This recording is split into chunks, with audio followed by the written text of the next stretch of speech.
भूषण तुम सब पहरो, हमरे भूषण तुम सब पहरो। मैं तुम्हारे सब पाऊं, मैं तुम्हारे सब पाऊं। तुम्हारे सिर माखन की मटकी, तुम्हारे सिर माखन की मटकी, मैं मिल ग्वाल लुटाऊं। श्याम तोरी मुरली में को बजाऊं।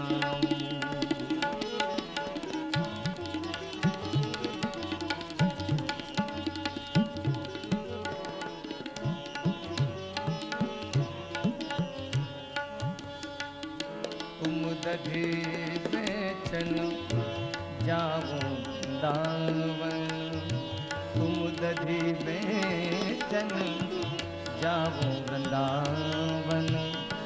मैं मगरो कन आऊं, मैं मगरो कन आऊं।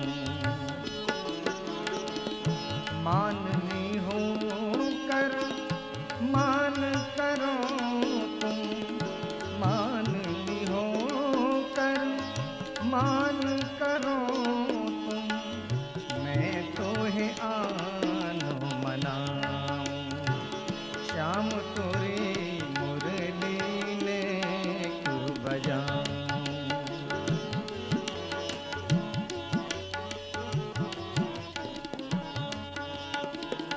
माननी कर मान करो तुम, माननी हो कर मान करो तुम। मैं तुझे आन मनाऊं,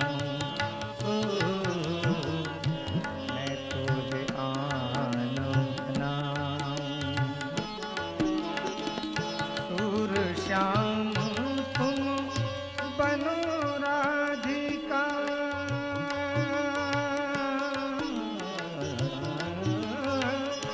सूर श्याम तुम बनो राधिका।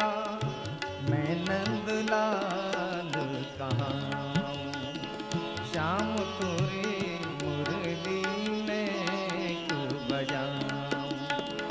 श्याम तोरी मुरली में को बजाऊं। श्याम तोरी मुरली में को मुरली में को मुरली में को बजाऊं।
विद्यते भ्रवपुषे तडिदं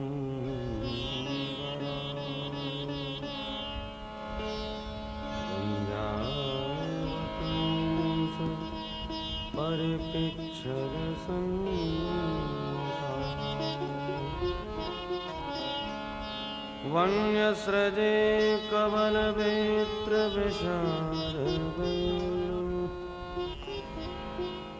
लक्ष्मश्रिये मृदुपरे पशुपाङ्गजा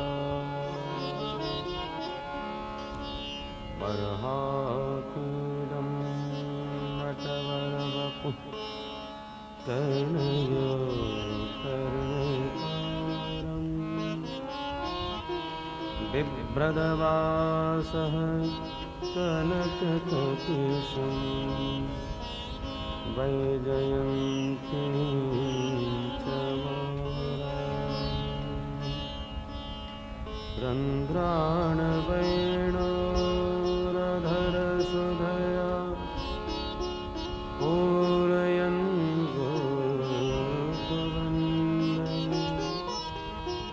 वृन्दारण्यं स्वपदरमणं प्राविशद्गीतगीते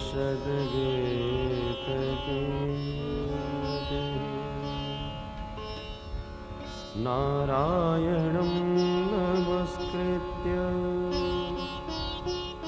नरं चैव नरोत्तमं देवीं सरस्वतीं व्यासं ततो जयमुदीरये। अज्ञानतिमिरान्धस्य ज्ञानाञ्जनशलाकया चक्षुरुन्मीलितं येन तस्मै श्री गुरवे नमः। जय जय श्री राधारमण जय जय नवद किशोर जय गोपी चित चोर प्रभु जय जय माखन चोर। बोल वृंदावन बिहारी लाल की, श्री सुखदेव भगवान की जय जय श्री राम।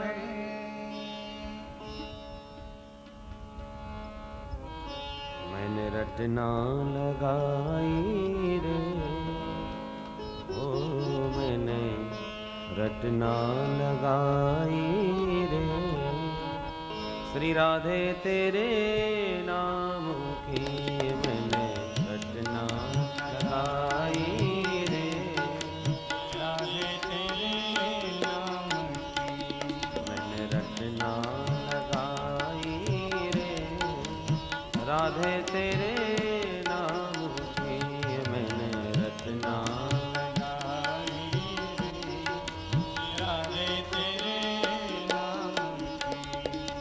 राधे तेरे नाम की किशोरी तेरे नाम की राधे तेरे नाम की किशोरी तेरे नाम की राधे तेरे नाम की किशोरी तेरे नाम की राधे तेरे नाम की किशोरी तेरे नाम मैंने रटना लगाई रे श्री राधे तेरे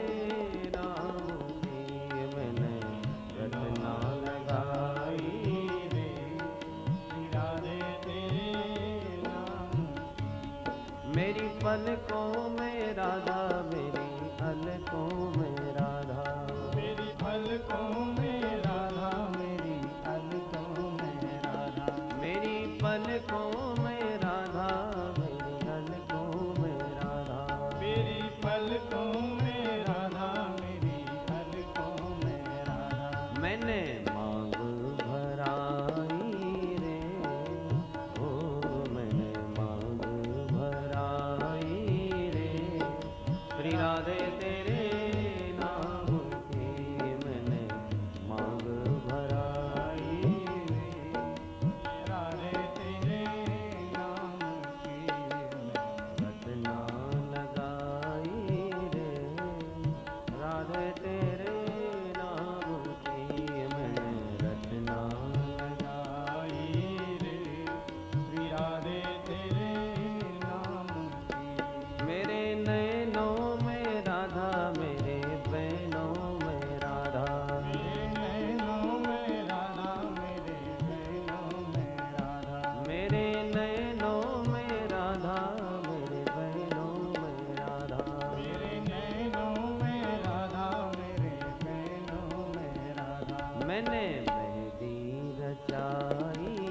मैंने नथनी सजाई रे, ओ मैंने नथनी सजाई रे, श्री राधे तेरे नाम की मैंने नथनी सजाई रे, राधे तेरे नाम की मैंने रचना लगाई रे, राधे तेरे नाम की मैंने रचना लगाई रे, राधे तेरे नाम की मेरे अंग अंग में राधा, मेरे संग संग में राधा, मेरे अंग अंग में राधा, मेरे संग संग में राधा, मेरे अंग अंग में राधा, मेरे संग संग में राधा, अंग अंग में राधा, मेरे संग संग में राधा, कान्हा बंसी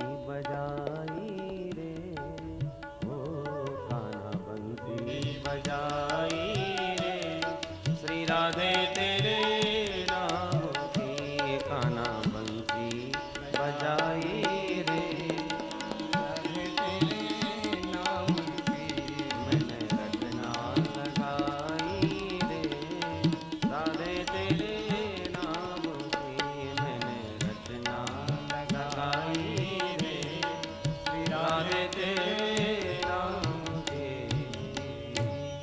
बोल राधा रानी की जय, बरसाने वाली की जय, मोहन प्यारे की जय, सुखदेव धाम की जय, गंगा मैया की जय, जय जय श्री राधे। राधे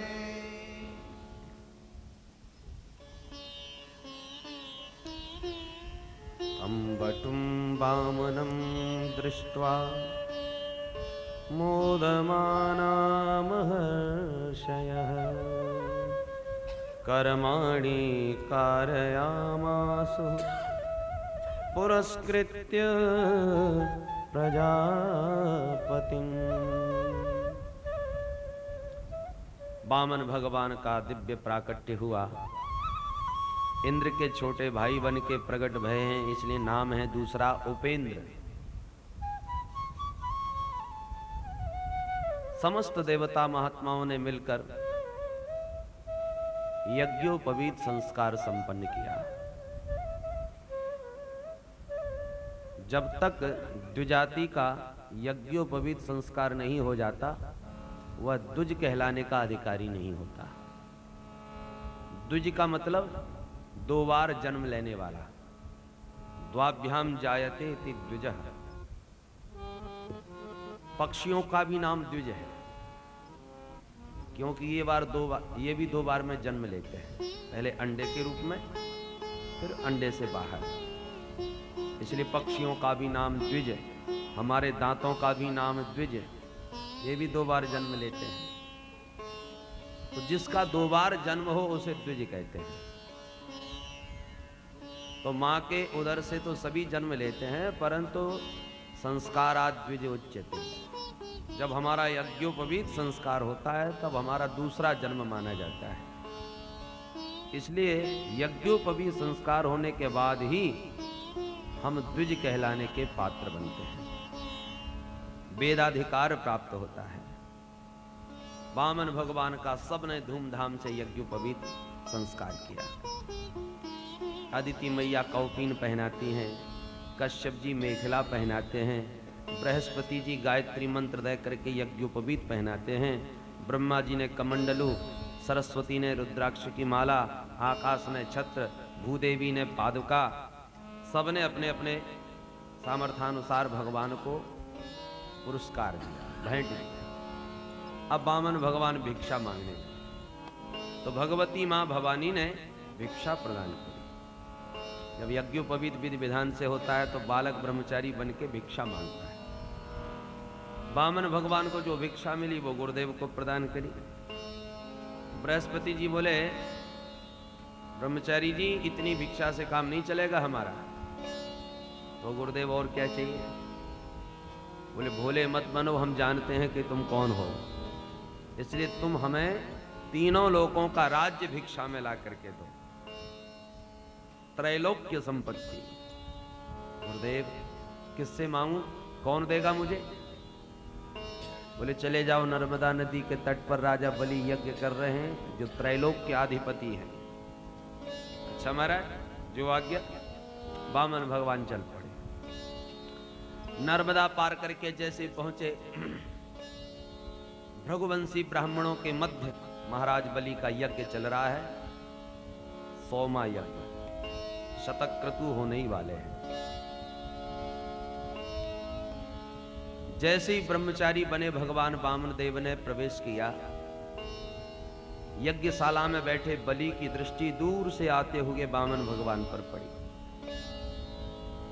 इतना दिव्य मुखमंडल पर तेज कि बलि को ऐसे लगा जैसे कोई भगवान साक्षात सूर्य नारायण बालक रूप में प्रकट होकर पधारे हो, मानो ब्रह्मर्षियों का तेज साकार हो गया हो। तेजस्वी ब्रह्मचारी को देखते ही जितने भी ब्राह्मण यज्ञ में थे सबको लेकर के स्वागत में बलि हाथ जोड़ के आगे बढ़े। वामन भगवान को देखते ही प्रणाम किया और स्वागत करने लगा। स्वागतम ते नमस्तुभ्यं ब्रह्मन् किं करवामते, ब्रह्मर्षीणां तपः साक्षात् मन्ये त्वार्य वपुधरम्। ब्रह्मचारी जी आपका स्वागत है। आपको देख करके तो ऐसा लगता है कि आप तेजस्वी ब्रह्मचारी नहीं अपितु ब्रह्मर्षियों का तेज ही साकार खड़ा है। अद्य नः पितरस्तृप्ता अद्य नः पावितम कुलम। आप स्वयं चल करके पधारे इस यज्ञ में, मेरे तो पितर तृप्त हो गए, यज्ञ सफल हो गया। यद भगवान आगतो गृहान, आपके यहां आने से। महाराज अब कृपा करके ये बताइए आप क्या कामना करते हैं, क्या इच्छा रखते हैं? निसंकोच कह डालिए, पूर्ण होते देर नहीं लगेगी महाराज। यद यद बटो वांछति तत्प्रतीक्षमे, यद यद वांछति, तुम जो इच्छा रखते हो सब इच्छाएं कह डालो, पूर्ण होते देर नहीं लगाऊंगा। वामन भगवान चुपचाप खड़े हैं, मुस्कुराए रहे हैं और बलि बार बार कहे जा रहा है महाराज कुछ मांगिए ना, मैं आपकी क्या सेवा करूं? आप गाय पाना चाहते हो तो गौशाला में जाके खड़ा कर दूंगा, जितनी गाय ले जाना चाहो ले जाओ। आपको स्वर्णाभूषणों की आवश्यकता हो तो खजाने में खड़ा कर दूंगा, जितना लेते बने ले जाओ। रहने को यदि आपके पास कुटिया ना हो तो आप जैसी चाहो वैसी कोठी बना करके दे दूंगा, जैसा चाहो भवन बना दूं। शादी वादी ना भई हो और यदि मन में इच्छा हो तो कहीं से भी ढूंढूं, आपके लिए बौनी बहू ढूंढ के विवाह करवा दूंगा। ब्राह्मण बेटी से ही विवाह करूंगा, चिंता न कीजिए महाराज, बस आपकी स्वीकृति मिलनी चाहिए। गाम कांचनम गुणबद्धाम वृष्टम तथान्नपेय मुतवा विप्रकन्याम। गाम कांचनम, गाय या सोना, धाम, पुतवा विप्रकन्याम, जो चाहे सो मांगे। वामन भगवान मुस्कुराते हुए बोले राजन, भाई तुम्हारा जैसा नाम सुना था वैसा ही पाया। अब भगवान ने थोड़ी सी प्रशंसा के पुल बांधे, दिखाना चाहते हैं कि मांगने के लिए, लेने के लिए कुछ प्रशंसा भी करनी पड़ती है। भगवान को भी मांगते समय छोटा बनना पड़ा, बौना बनना पड़ा। पहले प्रशंसा के पुल बांधे। वचस्तवे तज्जन देव सुनृतम कुलोचितम धर्मयुतम यशस्करम यस्य प्रमाणम भगवत् सांपराये पितामह कुल वृद्ध प्रशांत। महाराज बलि, आपके वचन आपके ही कुल के अनुरूप हैं। भाई आपका कुल कितना महान। यतो जातो हिरण्याक्षो चरण एक इमाम मही। आपके पूर्वजों में महाराज हिरण्याक्ष जो सारी धरती को ही गेंद की तरह उठाए फिरे। महाराज हिरण्यकश्यपु का कहना ही क्या है, वो तो नारायण ने छुप करके धोखे से मार दिया, नहीं उनका सामना कौन कर पाता। नारायण भी उनके डर के मारे भागते फिरे और कहीं स्थान नहीं मिला तो हिरण्यकश्यपु के ही हृदय में जाके छुप गए और वो बेचारा बाहर ही ढूंढता फिरा, भीतर नहीं ढूंढ पाया। बोलो जय श्री कृष्ण। जय श्री कृष्ण। और फिर उनके पुत्र प्रहलाद, क्या कहने उनकी भक्ति की, स्तंभ से नारायण को प्रकट करके दिखा दिया। और प्रहलाद के पुत्र विरोचन इतने बड़े दानवीर हो गए कि सर्वस्व ब्राह्मणों को न्योछावर कर दिया। और विरोचन के बेटा बलि आप हो। बलि आंखें फाड़ फाड़ के देखने लगा, नेक सब ब्रह्मचारी मेरे पूरे कुल को जानता है, किसने क्या किया ये भी इसको सब पता है। भाई कुछ भी हो, देखने में ही छोटा है और मालूम पड़ता है त्रिकालज्ञ है, तीनों कालों को प्रत्यक्ष देखता है अपनी दिव्य दृष्टि से, इसलिए तो सब कुछ बता रहा है। बड़ा प्रभावित हुआ बलि, हाथ जोड़ के बोला महाराज ये सब आप ब्राह्मणों का ही आशीर्वाद है, मेरे पास जो भी कुछ है आप संतों की कृपा है। अब आप मेरी प्रशंसा छोड़िए और जो आप इच्छा रखते हो वो कह डालिए।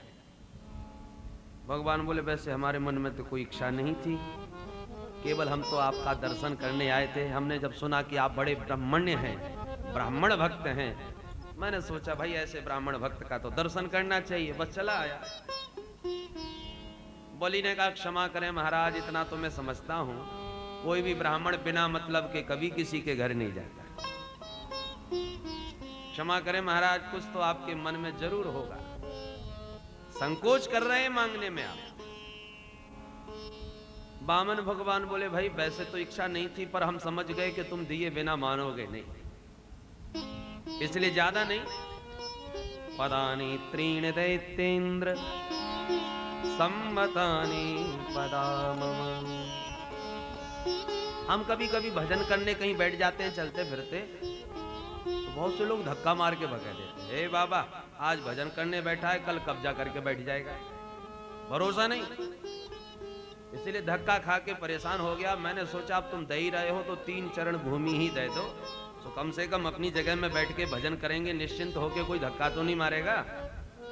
इसलिए पदानी त्रीणी, केवल 3 पैर, और वो भी सम्मतानी पदा मम, मैं अपने पैरों से नाप करके लूंगा। तुम चाहो किसी लंबे चौड़े व्यक्ति को बुला के नाप दो तो नहीं, सम्मतानी पदा मम, पैर मेरे। बड़ी जोर से हंसा अट्टहास करके बलि, अरे ब्राह्मण देवता, तूने जब प्रशंसा करी तो मैं तो सोच रहा था कि न जाने क्या मांगेगा, पूरा कुल का कुल तूने सुना दिया हमारा, और जब मांगने का नंबर आया तो बिल्कुल बचकानी बात करता है। बातों में तो ऐसा लग रहा था कि सबका परबाबा तू ही है, और जब मांगने का नंबर आया तो पता चला कि जैसा तू बौना वैसी बौनी बुद्धि। मांगने नहीं आया तेरे को, 3 लोक के राजा से 3 पैर भूमि मांगते हो, दया आती है तुम्हारी ऊपर।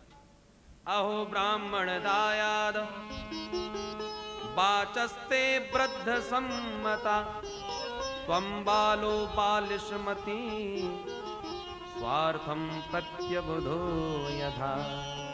तुम स्वार्थ सिद्धि करने में अभी अबुध हो, ना समझ हो, लेना देना तुमको नहीं आता, किससे क्या मांग रहे हो सोच भी लिया करो महाराज। वामन भगवान ने थोड़ा सा त्याग दिखाया। देखो राजन, ब्राह्मण को संतोषी होना चाहिए और जितने में निर्वाह हो जाए उतना ही दान लेना चाहिए। दान लेना सरल है पर उस दान के दोष को पचाना बड़ा कठिन है।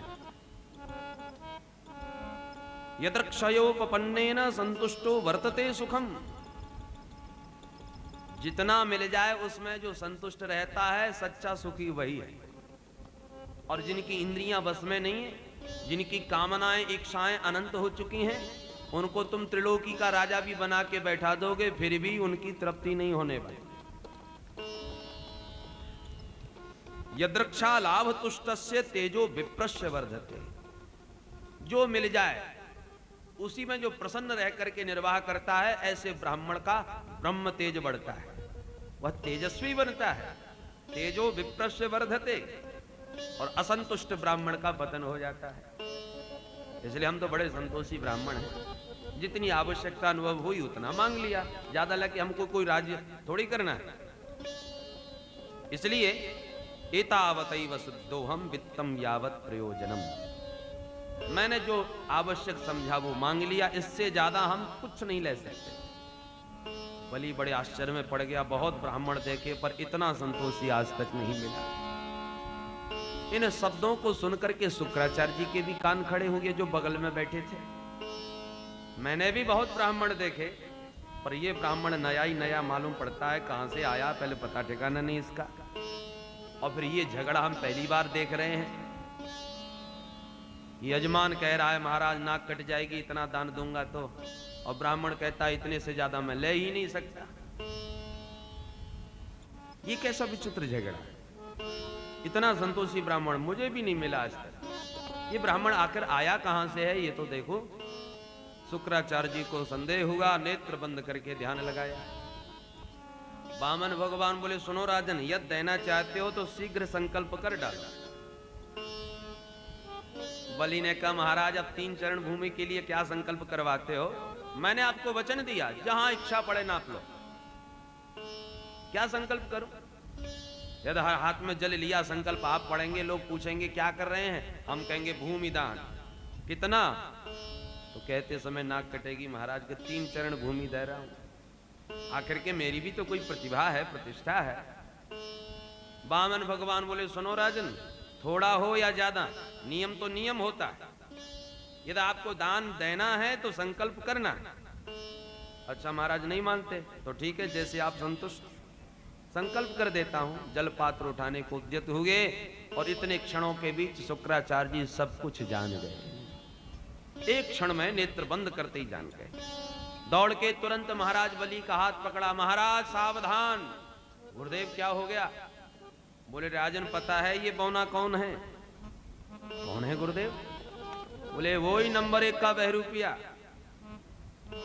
एस वै रोचने साक्षात भगवान विष्णुरव्ययः कश्यपादतिर्जातो देवानां कार्य साधकः। ये वही पक्का बहरूपिया विष्णु है, देवताओं का कार्य सिद्ध करने के लिए। देख पहले स्त्री बन के तुमको पागल बना गया, अब बौना बन के आ गया। तू इसके रूप पर बिल्कुल मत जाना, इसके आकार को मत देखना। मैंने ध्यान लगा के सब देख लिया, इसके लंबे चौड़े हाथ पैर, ये चाहे तो 2 चरणों में सारी दुनिया को नाप डाले। धोखे में मत रहना, देखने में छोटा है पर बड़ा खोटा है। पागल मत बनना, बातों में मत आओ, मना कर दो कुछ नहीं दिया। अब बलि बड़े धर्म संकट में। गुरुदेव मैं तो इनको वचन दे चुका हूं देने का, अब वचन देने के बाद विमुख हो जाना, वचन से विमुख होना तो हमारे कुल की रीत नहीं। झूठा बनूंगा मैं महाराज, और फिर मैं कोई बुरा काम तो नहीं कर रहा, दान ही दे रहा हूं। यदि ये नारायण है तो नारायण तो धर्म के रक्षक हैं, और मैं अधर्म तो कोई कर नहीं रहा। शुक्राचार्य जी बोले ज्यादा धर्म की बातें मुझे मत सिखा, ऐसे दान की कोई प्रशंसा नहीं करता जिसमें सारी जीविका ही नष्ट हो जाए। हम दान का विरोध नहीं करते राजन, पर धन कमाते हो तो धन को हमेशा 5 प्रकार से खर्च करना चाहिए। कैसे? धर्माय यशसेर्थाय कामाय स्वजनाय च पंचधा विभजन वित्तम इहा मुत्र च मोदते। जो धन कमाओ उसके 5 विभाग करो, और पहला भाग धर्माय, धर्म में लगाओ। दूसरा भाग यश से, अपनी प्रतिष्ठा के ऊपर भी खर्च करना चाहिए, जिससे तुम्हारा नाम बना रहे, ऐसे कार्य करो। धर्माय यश से, अर्थाय, तीसरा अंश ऐसा खर्च करो ताकि पैसे से पैसा और आता रहे व्यापार के ऊपर।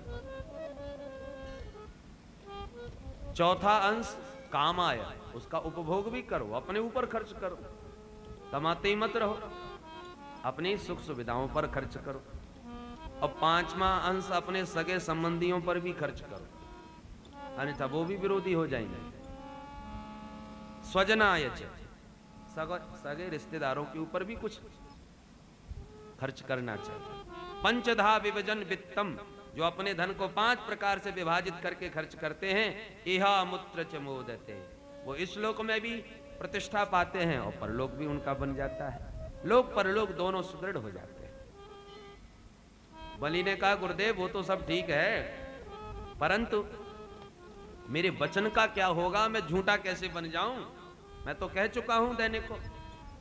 शुक्राचार्य जी बोले राजन 6 स्थान ऐसे हैं जहां पर झूठ बोलना निंदनीय नहीं माना जाता। अच्छा कहां कहां पर, तो 6 स्थान गिनाए। स्त्रीषु नरम विवाहे च, प्रत्यर्थे प्राण संकटे, गो ब्राह्मणार्थे हिंसायाम, नानृतम स्यात् जुगुप्सितम। ये 6 स्थान है जहां झूठ बोलने से दोष नहीं लगता, उसे निंदनीय नहीं माना जाता। पहला स्थान बताया स्त्रीषु, स्त्रियों से झूठ बोलने में कोई दोष नहीं। बोलो जय श्री कृष्ण। क्यों महाराज?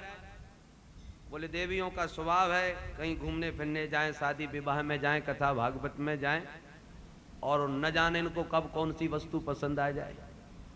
किसी का हार, किसी की साड़ी पसंद आ गई, घर में आती फरमाइश, आज बहुत बढ़िया हार देखा मैंने, और तुमने कहीं मना कर दिया, मुश्किल से खर्चा चल रहा है, तेरे को हार दिख रहा है, तो समझ लो फिर रोटी मिलना मुश्किल, अनेक झगड़े कलह।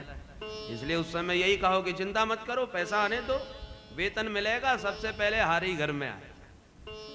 अब हिम्मत हो तो ले आओ, नहीं हो तो फिर ऐसी काम चलाओ। उस समय की बात तो, झगड़ा तो टले। तो ऐसे अवसरों पर थोड़ा बहुत झूठ बोलना निंदनीय नहीं माना जाता। ये हम नहीं कह रहे, भागवत में शुक्राचार्य जी कह रहे। बोलो जय श्री कृष्ण। स्त्रीषु नर्म, नर्म कहते हैं हास्य परिहास, हंसी मजाक में यदि कोई झूठ बोल दे तो वह निंदनीय नहीं। विवाहे च, विवाह शादियों में यदि कोई पूछ दे महाराज आपने कन्या देखी होगी, संबंध की चर्चा चल रही है, कैसा क्या रहेगा महाराज, तो अब देखा हो ना देखा हो, थोड़ी बहुत प्रशंसा मिला जुलवा करके खूब कर देना चाहिए, ऐसा शुक्राचार्य जी का मानना है। वृद्ध्यर्थे, जीविका नष्ट हो रही हो और झूठ बोल करके जीविका बचे तो बचा लेना चाहिए। प्राण संकट, शत्रुओं के बीच फंसे हो और पता है कि हमारी पहचान हो गई तो मारे जाएंगे, तो झूठ बोल करके उल्टा सीधा पता दे करके अपने प्राण पहले बचाओ। और गो ब्राह्मणार्थे हिंसायाम, आप किसी चौराहे पर बैठे हैं, गाय भागती आई एक गली में भाग गई और पीछे से कसाई उसे पकड़ने के लिए दौड़ रहा है, आप समझ रहे हैं, और उसने आपसे ही पूछ दिया महाराज आपने गाय भागते देखी, तो आप यदि सत्यवादी बने रहे तो आपका वचन गाय का वध का कारण बन सकता है, तो उस समय झूठ बोल करके उसके प्राण बचाने चाहिए। न अन्नतम स्यात्, ऐसे स्थलों पर झूठ बोलना निंदनीय नहीं। पर बलि ने हाथ जोड़ के स्पष्ट कह दिया, नहीं असत्यात् परो अधर्म इति होवाच भूरियम इयम भू उवाच। ये पृथ्वी कहती है क्या कि मुझे इन पर्वत श्रृंखलाओं का बोझा बिल्कुल नहीं लगता, जितना कि मुझे एक झूठे व्यक्ति का बोझा लगता है। बलि कहता है महाराज मैं झूठ बोल करके पृथ्वी पर बोझा बन के जीना नहीं चाहता, ये राज्य रहे या जाए, पर अपनी कुल परंपरा में कलंकित नहीं बनूंगा, अपनी मर्यादा का पालन पूर्णतः करूंगा, जो होगा परिणाम से डर नहीं। सारे यज्ञ नारायण प्रीत्यर्थ किए जाते हैं और नारायण स्वयं भिक्षुक बन के खड़े हैं, मैं मना कर दूं?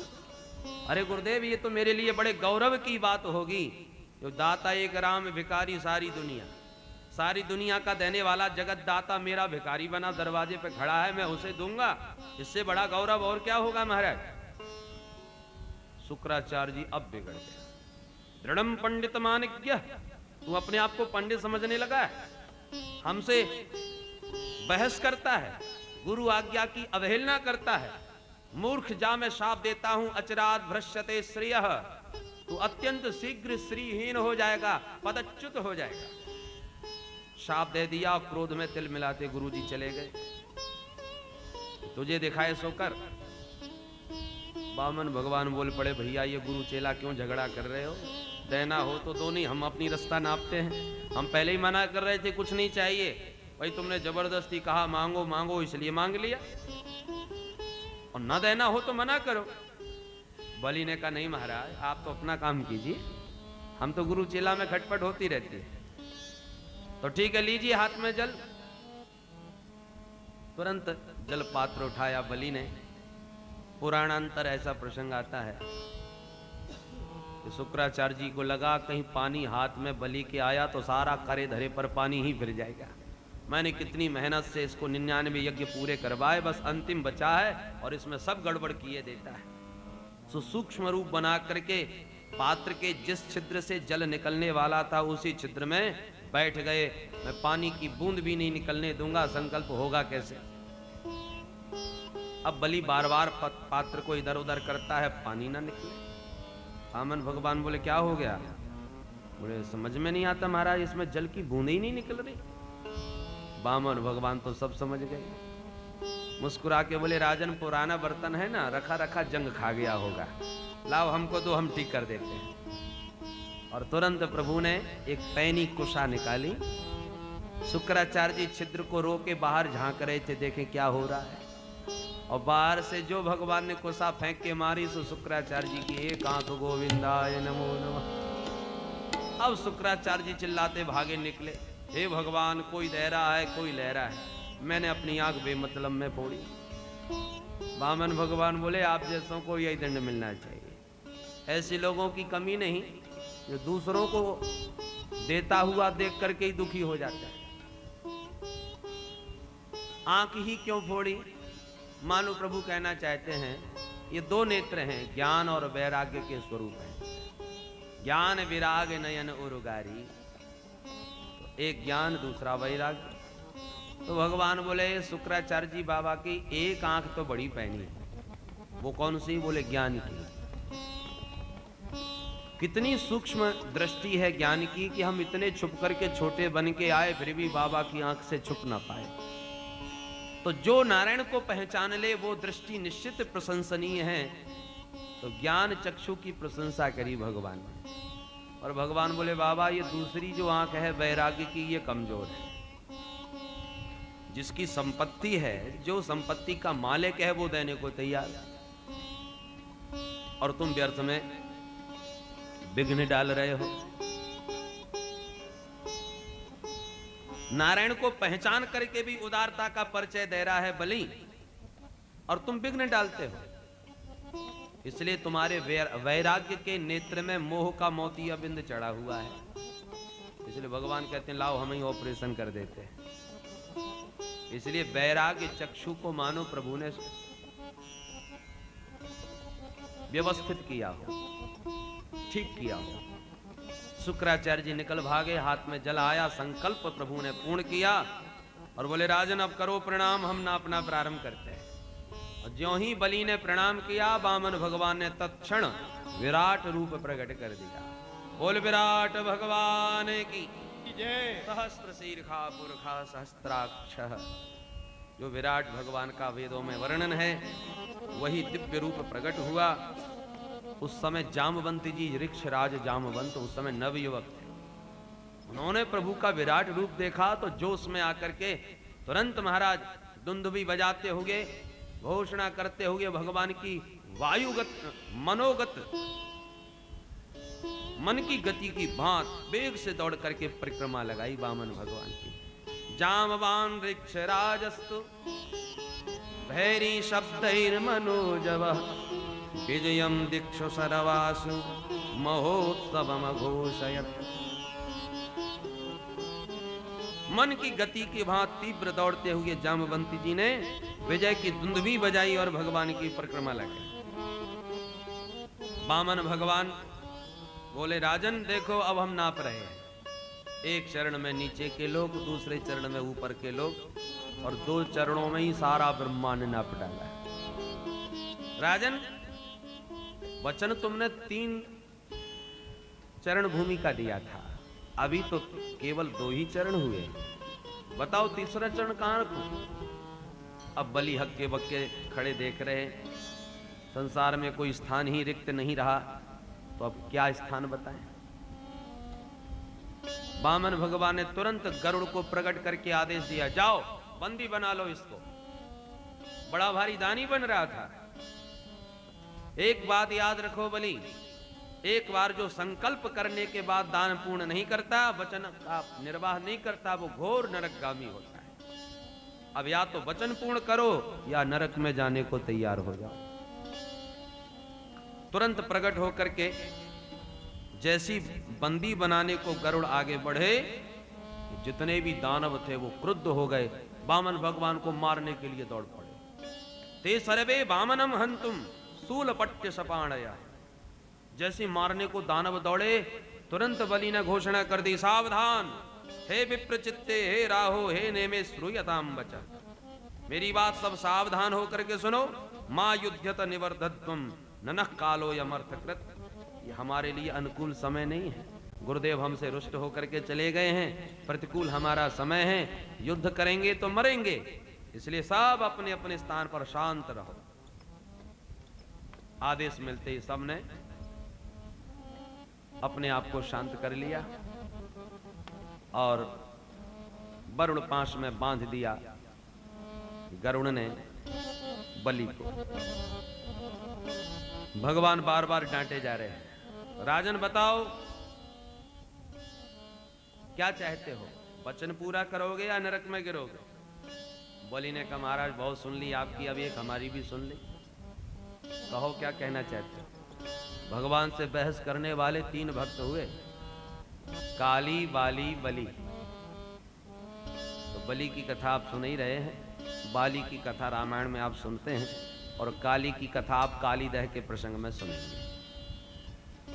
बलि ने कहा, प्रभु ये बताइए धन बड़ा होता है या धनवान? भगवान बोले, भाई धनवान ही बड़ा होता है, धन उसके अधीन है, जहां चाहे वहां खर्च करे अपनी मर्जी से। बलि ने कहा, बस महाराज मेरा निर्णय हो गया, 2 चरणों में मेरा संपूर्ण धन आपने नाप लिया, अब तीसरे चरण में मुझ धनवान को भी आप नाप लीजिए। पदम तृतीयम कुरुशीष्ण में निजम। इतना कह ऐसे सिर झुकाया, वामन भगवान परम प्रसन्न होकर के दिव्य पादारविंद बलि के माथे पर रख दिए। प्रभु बड़े प्रसन्न, हर प्रकार की परीक्षा में पास हुआ बलि। भगवान बोले, बलि मैंने तेरा सर्वस्व छीना, तुझे बांध के पटका, तेरा पद छीना, तुझे इतनी खरी खरी 2 बातें भी सुनाई, पर फिर भी तूने अपने धैर्य को नहीं छोड़ा, फिर भी तुमने अपने धर्म का परित्याग नहीं किया। क्या तुम्हें डर नहीं लगा? मेरा व्यवहार तुम्हें अनुचित नहीं लगा? बलि ने कहा, क्षमा करें महाराज, मैं संसार में कभी किसी से नहीं डरता, केवल एक से डरता हूं। कैसे?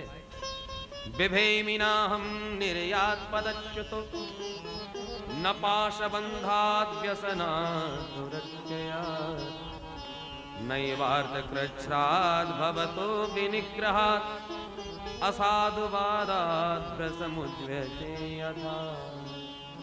प्रभु मेरा पद गया कोई डर नहीं, प्रतिष्ठा चली जाए कोई डर नहीं, पाश बांध आपने वरुण पास में बांध दिया, स्पंदन का भी कोई डर नहीं, तो डरते किससे हो? बोले असाधुवादात्, मेरे पूर्वजों की जो कीर्ति पताका लहराती आ रही है, उस कीर्ति पताका में मेरे द्वारा कभी कोई कलंक न लग जाए, इस बात से मुझे बहुत डर लगता है। कोई ये ना कहे कि देखो बलि के पूर्वज कितने महान, और इस बलि ने एक ब्राह्मण को 3 चरण भूमि का दान तक नहीं कर पाया। इस कलंक से मुझे बहुत डर लगता है। इस बात को सुनते ही महाभागवत प्रहलाद प्रकट हो गए। प्रहलाद जी को देखते ही महाराज बलि के नेत्र सजल हो गए। प्रहलाद जी ने भी प्रभु को प्रणाम करके कहा, प्रभु त्वयैव दत्तम पदमेन्द्र मूर्जितम हृतम तथैवाद्य तथैव शोभनम। आपने ही दिया और आपने ही ले लिया, आपका देना भी निराला और लेना भी अद्भुत। आप चाहें तो 1 मिनट में नागपति को खाकपति बना दें, खाकपति को नागपति बना दें। मसकहीं करहीं विरंच प्रभु अजहि मसकते ही। भगवान कृपा करें तो मच्छर को विरंच बना दें, ब्रह्मा बना दें, और रुष्ट हो जाएं ब्रह्मा पर तो ब्रह्मा जी को भी मच्छर से गया बीता कर दें। अजहि मसकते ही। भगवान तो कर तुम अकर तुम अन्यथा कर तुम समर्थ जगदीश्वर हैं। अवसर पा करके बलि की पत्नी विंध्यावली भी आ गई, हाथ जोड़ के प्रभु को प्रणाम करके बोली, प्रभु मेरी समझ में ये नहीं आ रहा कि मेरे स्वामी ने आपको दिया क्या है। भगवान बोले, और क्या देगा बेचारा, सर्वस्व दे डाला, पद दिया, सारा ऐश्वर्य दे डाला, और क्या देगा। विंध्यावली बोली, प्रभु कृपा करके ये बताइए इस संसार को कौन बनाता है। भगवान बोले, हम। क्यों बनाते हो। भगवान बोले, मनोरंजन के लिए। जब हमारे मन में क्रीड़ा की इच्छा होती है तो हम अनेक जीवों को प्रकट करके और लीला करते हैं, संसार में विहार करते हैं। तो जब मनोरंजन की इच्छा होती है, क्रीड़ा की इच्छा होती है, तो हम संसार रचते हैं। विंध्यावली बोली, महाराज तो आपने तो संसार बनाया अपने मनोरंजन का मैदान, और आपके मनोरंजन के मैदान पर हमारे स्वामी कर बैठे कब्जा। मैं हूं इस 3 लोक का राजा, तो आपकी भूमि पर, आपके इस बनाए जगत पर मेरे स्वामी ने अवैध कब्जा कर लिया। आपने अपना कब्जा छीन लिया, तो हमारा क्या गया। वस्तु तो आपकी ही थी। हमारे स्वामी मिथ्याभिमान करके उसे अपनी मान बैठे थे, अतः आपने अपनी वस्तु अपने पास वापस ले ली, तो हमारा कोई निजी तो था नहीं जो हम आपको दे करके पछतावें और रोवें कि हमारा सब लुट गया। जगत तो आपने बनाया और आपका ही है और आपका ही रहेगा। क्रीडार्थमात्मन इदं त्रिजगत् कृतं ते स्वाम्यं तु तत्र कुदियो परईश पुरियो। मेरे स्वामी की कुबुद्धि हो गई और वो अपने को ईश मानने लगे, ईश्वर मानने लगे। इसलिए आपने मेरे स्वामी का अभिमान हरण किया है, और ऐसा करके आपने बड़ा भारी अनुग्रह ही किया है। भगवान बड़े प्रसन्न। विंध्यावली, तुम तो अपने स्वामी से भी 2 हाथ आगे निकल गए। हम बड़े प्रसन्न हुए। देवी मांगो वरदान। बोले, महाराज अब आपसे क्या वरदान मांगे। मंगन ते हम मांगत नहीं। आप ही हमारे सामने हाथ पसार के मांगने आए, अब हम आपके सामने हाथ पसारने लग जाए, ये हमारे खानदान का रिवाज है। भगवान मुस्कुरा के बोले, बलि भैया तो तुम ही कुछ मांग लो। मांग लो महाराज। बोले, हाँ हाँ निसंकोच। बलि ने कहा, तो मुझे और किसी की अपेक्षा नहीं, मुझे तो आपका ये बटुक बौना रूप बहुत पसंद आया। तो क्या चाहते हो।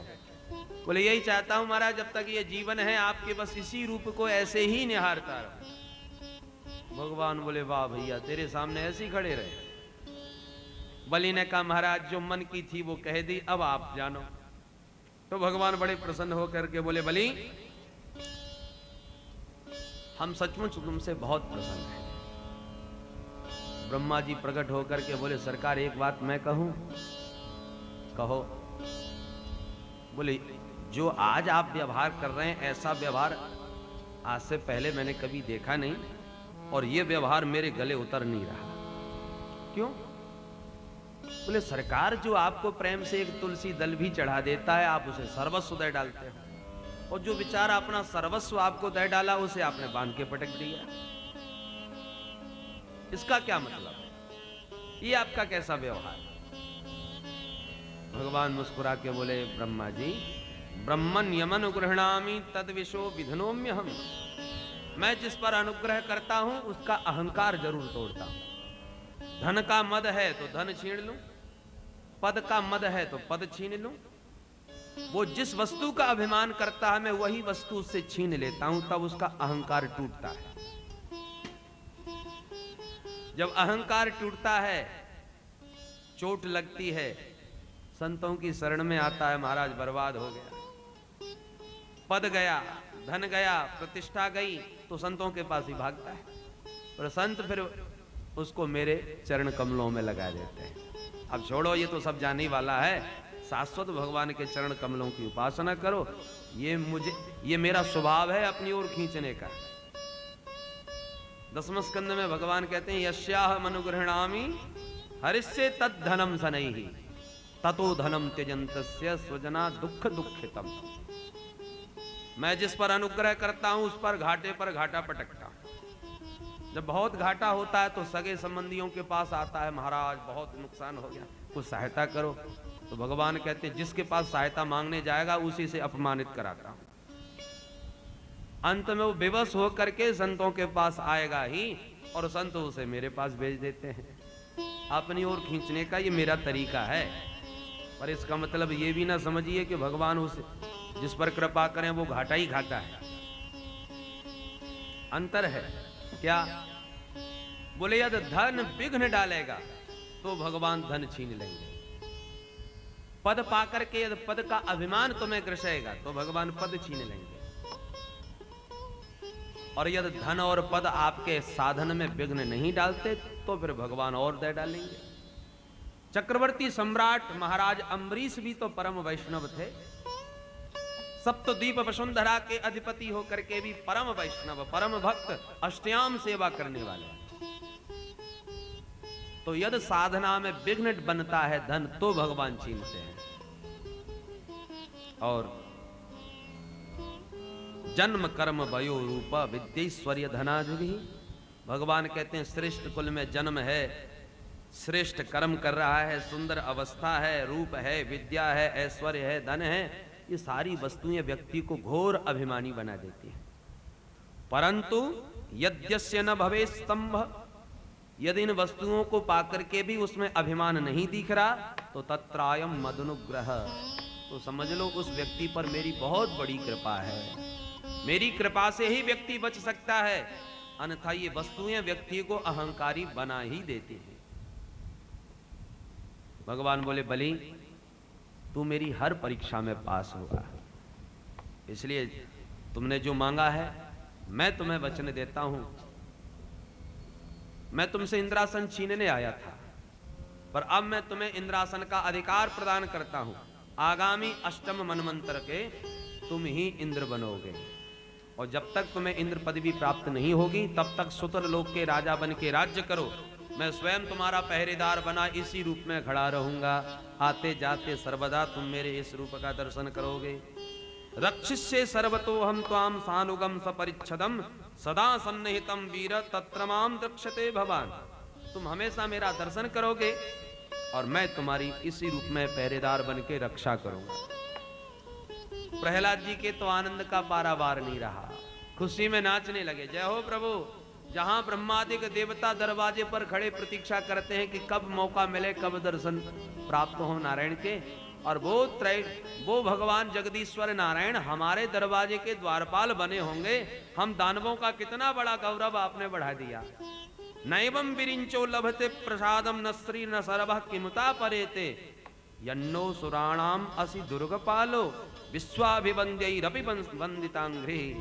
बड़े बड़े ब्रह्मादिक देवता शिव विरिंच जिनके चरण कमलों की वंदना करते हैं वो नारायण हमारे द्वारपाल बनेंगे। अहो भाग्य हमारे। भगवान बोले वत्स प्रहलाद भद्रम ते प्रयाहि सुतलालयम। बेटा प्रहलाद तुम्हारा कल्याण हो, अब तुम अपने समस्त परिकर को लेके सुतल लोक में चलो, मैं भी चलता हूं तुम्हारे साथ।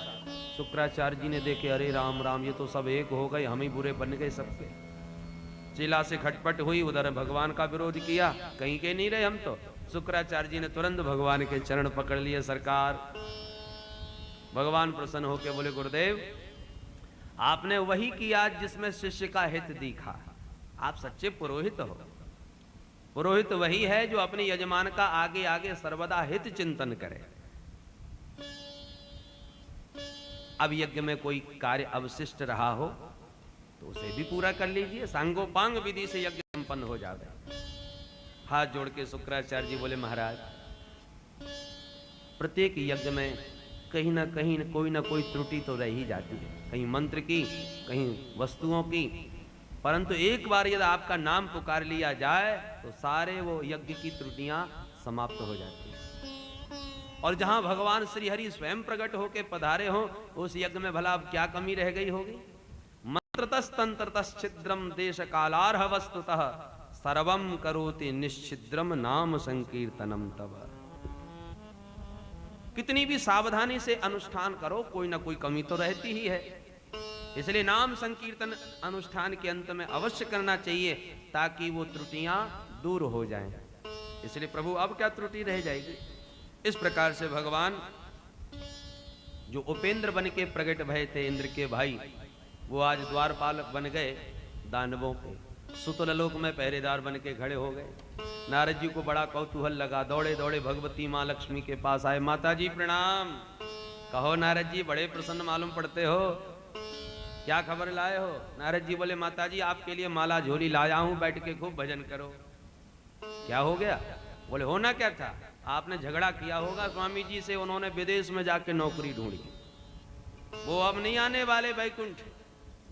अरे नारद जी क्यों पहेलियां बुझाते हो, सच सच बताओ हुआ क्या है? नारद जी बोले, माता जी अपने नेत्रों से देख के आया हूं, आपके स्वामी पहरेदार बने खड़े हैं, जागते रहो। मेरी न मानो तो जाके देख लो। सुतल लोक में बलि ने पहरेदार बना लिया अपना। अरे भगवान अब क्या होगा, मेरे स्वामी कभी नहीं आएंगे? बोले, माता जी छुट्टी मिली तो चले आए, वैसे छुट्टी मिलने वाली है नहीं।